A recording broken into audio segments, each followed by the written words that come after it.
Hello friends, welcome to my channel SS paediatrics. जो channel पे नए हैं उन्हें मैं बता दूं कि इस चैनल के थ्रू जो है वो आपका जो नर्सिंग एग्ज़ाम की प्रिपरेशंस जो स्टूडेंट्स कर रहे हैं काफ़ी टाइम से या अभी जो कर रहे हैं उनकी काफ़ी अच्छी कंटेंट जो है वो उनको यहाँ पे देखने को मिलेगा। वेरियस मल्टीपल चॉइस क्वेश्चंस जो है वो मैं आपको इसके ऊपर सॉल्व करवाऊँगी।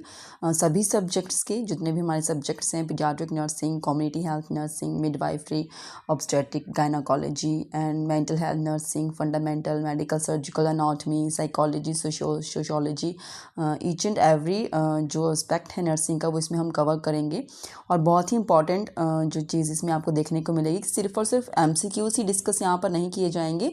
जो भी एमसीक्यूज़ के साथ जो भी उनका थ्योरेटिकल पोर्शन होगा वो भी आपको यहाँ पे साथ के साथ देखने को मिलेगा कंटेंट के साथ, जो कि आपके लिए एक ओवरऑल नॉलेज आपको प्रोवाइड करेगा। सो दैट जब भी आप किसी कॉम्पिटिटिव एग्ज़ाम में जाएं और वहाँ पे जब भी आपके हाथ में क्वेश्चन पेपर आए तो आपको हर एक पर्सपेक्टिव से उसकी नॉलेज हो और उसको आप अच्छे से अटैम्प्ट कर सकें। और यहाँ पे प्रैक्टिकल जो नॉलेज बेस्ड क्वेश्चंस हैं जो नर्सिंग एग्ज़ाम्स में देखने को मिलते हैं वो भी यहाँ पे आपको अच्छे से सॉल्व करवाए जाएंगे। So I think get ready to achieve your goal, to clear your exam. So let's start with the video. So हमारा क्वेश्चन है, primary prevention of TB includes, primary prevention of tuberculosis includes dots, BCG vaccine, blood transfusion and MDT. So here the answer of this question is, जो primary prevention पूछा गया है tuberculosis के लिए तो वो है हमारे पास BCG।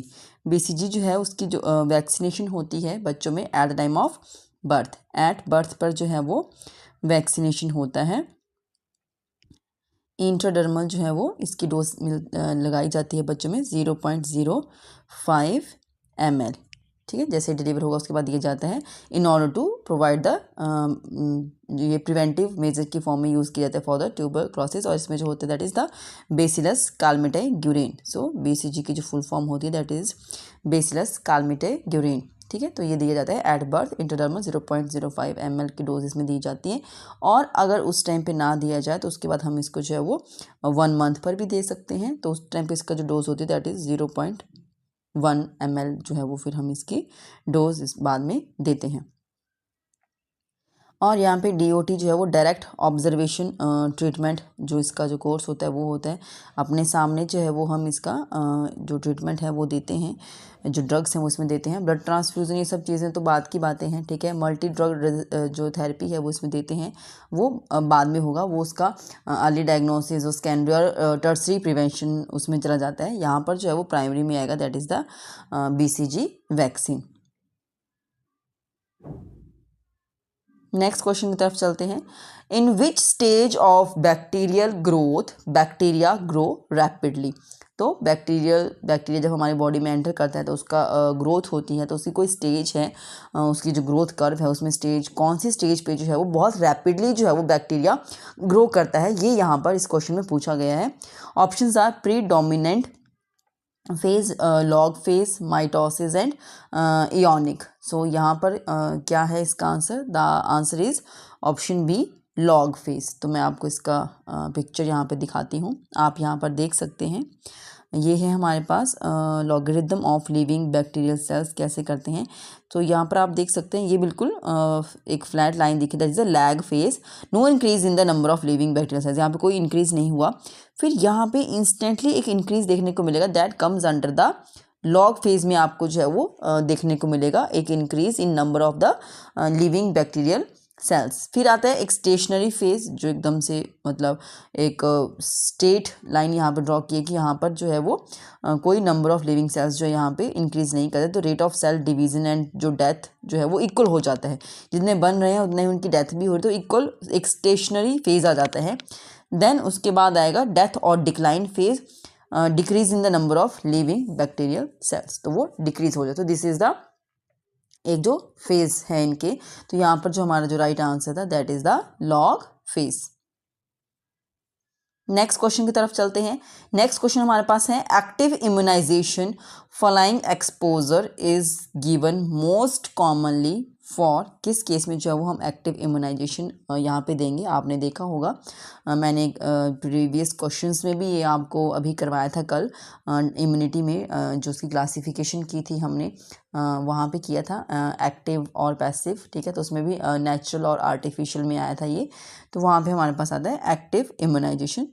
तो इसमें क्या आता है हमारे पास ऑप्शंस थे polio, cholera, rabies and plague. तो इनमें से कौन सी कंडीशन के लिए जो वो हम एक्टिव इम्यूनाइजेशन देते हैं? तो the right answer is option C rabies में। रैबीज़ में जो है जैसे ही डॉग बाइट हो जाता है, ठीक है, तो जैसे ही डॉग बाइट हो जाता है किसी भी एक इंडिविजुअल को, तो उसके बाद उसको इम्यूनाइजेशन उसका किया जाता है, एक्टिव इम्यूनाइजेशन उसकी की जाती है। सो फिर उसकी बॉडी जो है वो एंटीबॉडीज़ बनाएगी उस पर्टिकुलर जो वायरस उसकी बॉडी में एंटर हुआ तो उसको किल करने के लिए, ठीक है। So this is the rabies. यहाँ पर आप देख सकते हैं टाइप ऑफ इम्यूनाइजेशन जो मैंने बताया था आपको, एक्टिव एंड पैसिव। तो इसमें भी नेचुरल और आर्टिफिशियल होता है एक्टिव में, और पैसिव में भी होता है नेचुरल और आर्टिफिशियल। तो यहाँ पर जो हम दे रहे हैं वो एक्टिव इम्यूनाइजेशन में दैट इज़ द यहाँ पर जो हम प्रोवाइड करेंगे दैट इज़ दिस वैक्सीनेशन जो हम दे रहे हैं। सो ये हम देंगे रैबीज़ के केस में। और नेक्स्ट पैसिव में तो होता है कि आर्टिफिशियल में हम इम्यूनोग्लोबुलिन देते हैं, ठीक है, तो वो इसमें आएगा। नेक्स्ट क्वेश्चन की तरफ चलते हैं। और एक चीज़ और थी, जो रैबीज़ है जो यहाँ पर रैबीज़ है इसका जो वायरस का जो नाम होता है जो कॉज करता है rabies, that is a rhabdo virus, that is the rhabdo virus, ठीक है। तो रैब्डो वायरस की वजह से जो है वो पेशेंट को आगे फर्दर कंडीशन होती है जिसमें हाइड्रोफोबिया और वेरियस सिम्टम्स आपको देखने को मिलेंगे। आगे चलते हैं नेक्स्ट क्वेश्चन की तरफ।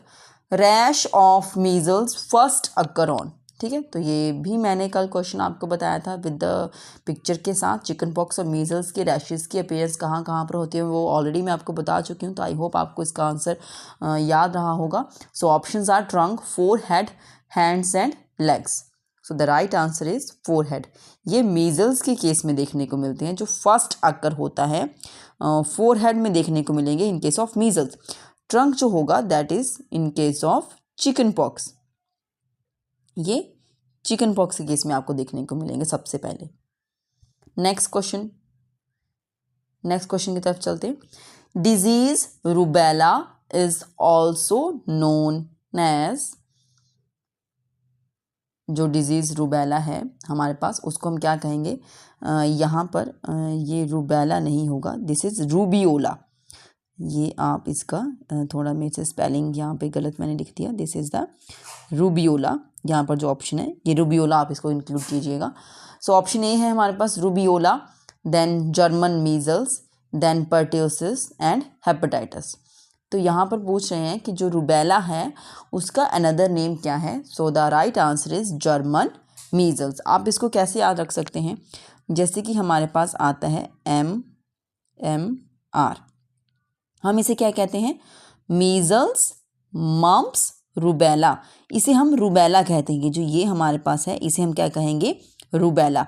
अब रूबेला जब यहाँ पर आ गया है तो इसको हम क्वाइट ऑब्वियस है कि इसको हम अब क्या कहेंगे, जर्मन मीजल्स, क्योंकि सिंपल जो नॉर्मल जो मीजल्स बोलना था वो तो पहले ही आ गया मीजल्स, ठीक है, तो अब इसको तो नहीं कह सकते, तो ये जो है वो है रूबेला, ठीक है। तो यहाँ पे क्या है, ये है रूबेला, और रूबेला को हम क्या बोलते हैं, जर्मन मीजल्स।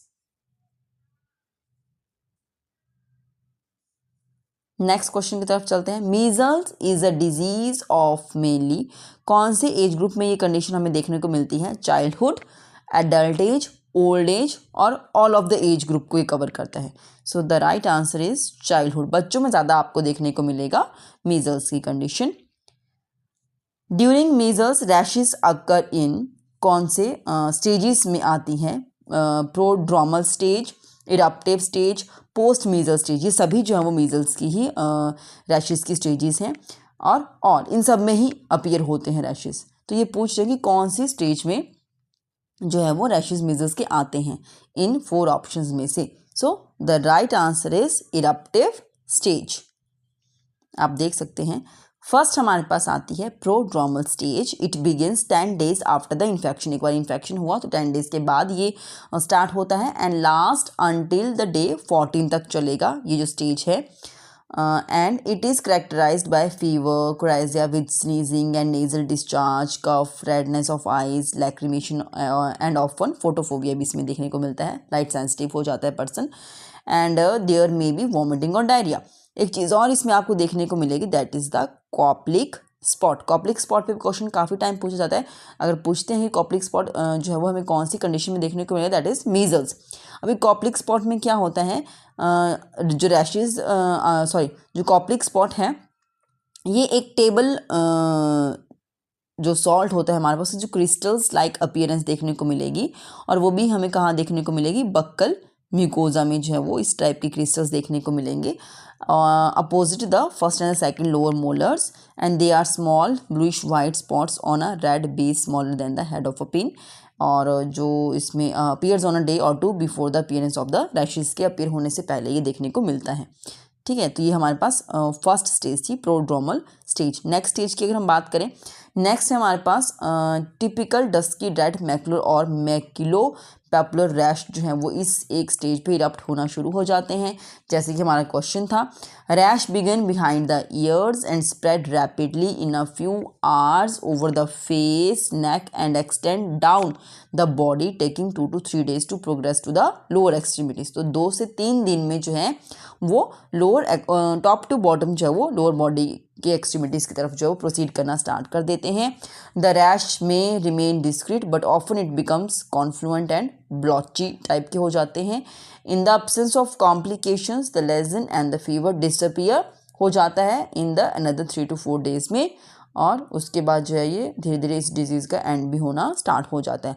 जो रैशेज़ हैं वो फेड हो जाते हैं with the passage of the time, और वो ब्राउनिश और डिस्कलरेशन उनकी होना शुरू हो जाती है विच में परसिस्टेंट फॉर 2 months और मोर।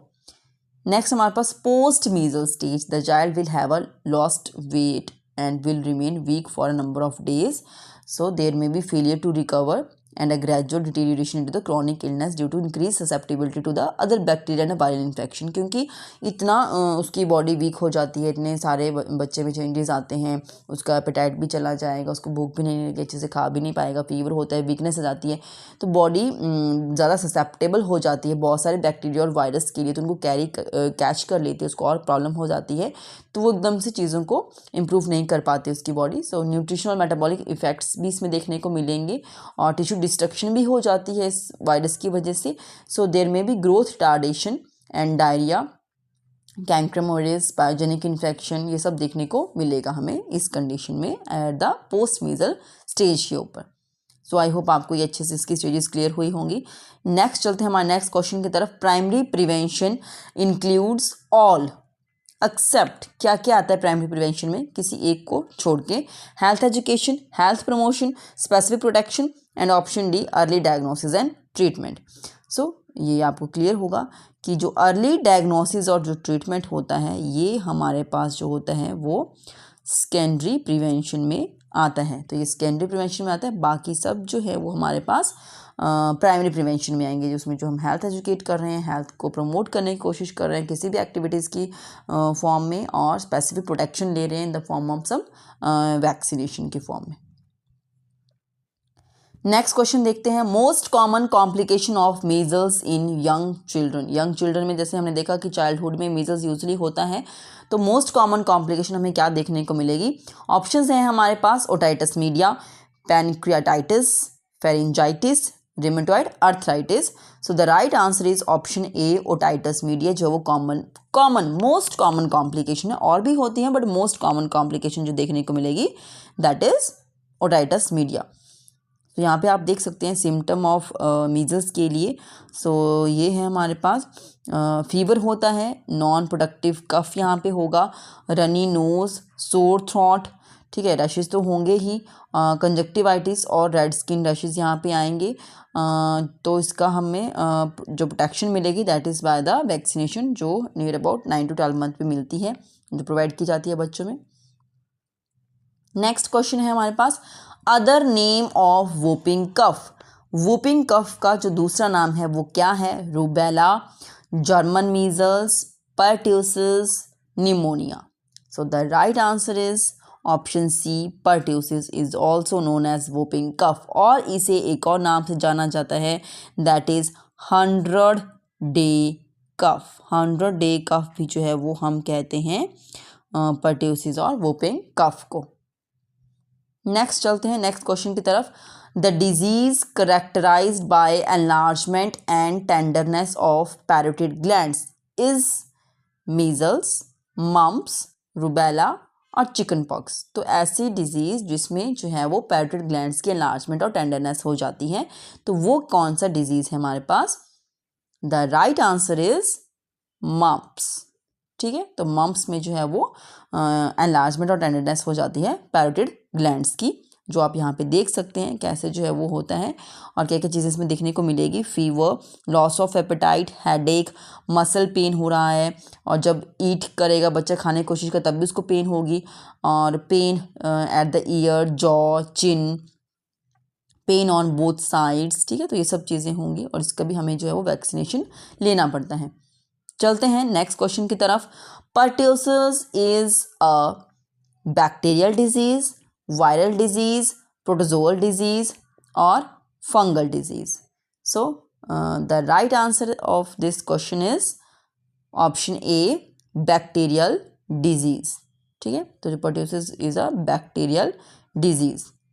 देख सकते हैं आप, pertussis also known as whooping cough, जो मैंने आपको बताया, और इसे जो है वो 100-day cough भी कहते हैं, तो वो भी मैंने आपको इसमें बताया. और is a highly contagious respiratory disease. It is caused by the bacteria bordetella pertussis. तो इसका जो कॉजेटिव ऑर्गेनिज्म का जो नाम है बैक्टीरिया का, that is a bordetella pertussis, and is known for uncontrollable violent coughing which may often makes it hard to breathe. इतना difficult हो जाता है कि जो इंडिविजुअल है, जो पेशेंट है, वो ब्रीथ भी नहीं कर पाता अच्छे से.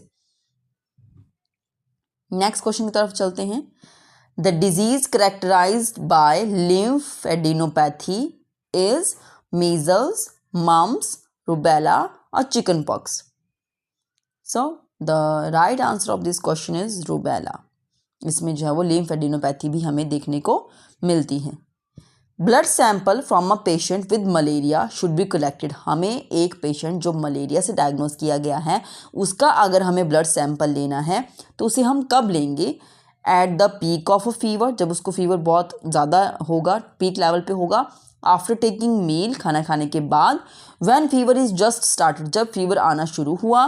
व्हेन टेम्परेचर इज नॉर्मल, जब उसका टेम्परेचर जो है वो नॉर्मल होगा. सो द राइट आंसर इज, बहुत बार ये क्वेश्चन पूछा जाता है, the right answer is at the peak of fever. जब सबसे ज़्यादा फीवर उसको होगा, उस टाइम पे जो हम उसका ब्लड सैंपल लेंगे.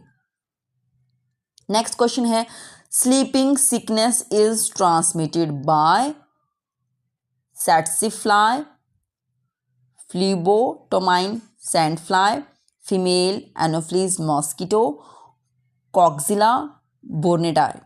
सो the right answer of this question is sleeping sickness जो है वो ट्रांसमिट कौन करता है? That is tsetse fly. ठीक है, तो this is a tsetse fly जिसकी वजह से स्लीपिंग सिकनेस होती है. नेक्स्ट क्वेश्चन देखते हैं. Diphtheria is a bacterial disease, viral disease, protozoal disease और फंगल डिजीज. ये पिछले भी मैंने क्वेश्चन आया था वहाँ पे प्रीवियस वीडियो में, तो आप और अच्छे से आपको याद रहेगा. सो the right answer is bacterial disease. ठीक है, सो द ये हमारे पास जो है वो कॉर्निबैक्टीरियम डिप्थीरिया के थ्रू जो है वो डिप्थीरिया देखने को मिलता है. नेक्स्ट क्वेश्चन है, which of the following congenital anomaly is not included in the classical congenital rubella syndrome. तो कौन सा होगा यहाँ पे, मीन्स जो नहीं इसमें इंक्लूड होता है? That is options are oesophageal atresia, cardiac defects, cataract and deafness. तो यहाँ पे जो है जो कंडीशन जो है वो इंक्लूड नहीं की जाती है in the classical congenital rubella syndrome में, तो वो है हमारे पास ऑप्शन ए, एसोफेजियल एट्रेजिया. जो रिमेनिंग जो आते हैं हमारे पास, कार्डियक डिफेक्ट, कैटरैक्ट और डेफनेस, ये सभी चीज़ें जो हैं वो क्लासिकल कॉन्जेनिटल रूबेला सिंड्रोम में देखने को मिलती हैं. नेक्स्ट क्वेश्चन की तरफ चलते हैं. Q fever is caused by, options are coxiella burnetii, leishmaniasis donovani, rickettsia Conorai, Bottonella, Quintanilla. So the right answer of this question is option A. Q fever is caused by Coxiella burnetii की वजह से जो है वो Q fever होता है. आप देख सकते हैं. What is a Q fever? Q fever is a disease caused by the infection with the bacterium Coxiella burnetii की वजह से होता है, जो इन्फेक्ट करता है ह्यूमंस को भी, cattle, goat, sheep and many other mammals as well as जो रेप्टाइल्स होते हैं, टिक्स जो हैं और जो बर्ड्स हैं, उन सबको ही ये अफेक्ट करता है. नेक्स्ट क्वेश्चन देखते हैं. Diphtheria mainly affects. Diphtheria mainly किस सिस्टम को अफेक्ट करता है? Respiratory system, cardiovascular system, neurological system and reproductive system. So the right answer is respiratory system को मेनली अफेक्ट करता है डिप्थीरिया. नेक्स्ट क्वेश्चन की तरफ चलते हैं. Which is the best method to prevent nosocomial infection? Options are hand washing, use of PPF, sorry ये यहाँ पे जो है वो PPE है, PPE. Option C isolation and option D use of sterile articles.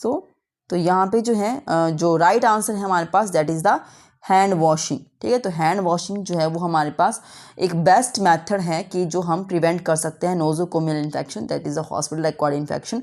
तो हैंड वॉशिंग कुछ भी करते हैं, कुछ भी कर रहा है, चाहे वो पेशेंट उसके अटेंडेंट और जो भी स्टाफ है केयर करने के लिए, सभी को जो है वो कुछ भी करने से पहले या किसी चीज़ को रोकने के लिए तो हमें हैंड वॉशिंग मस्ट है.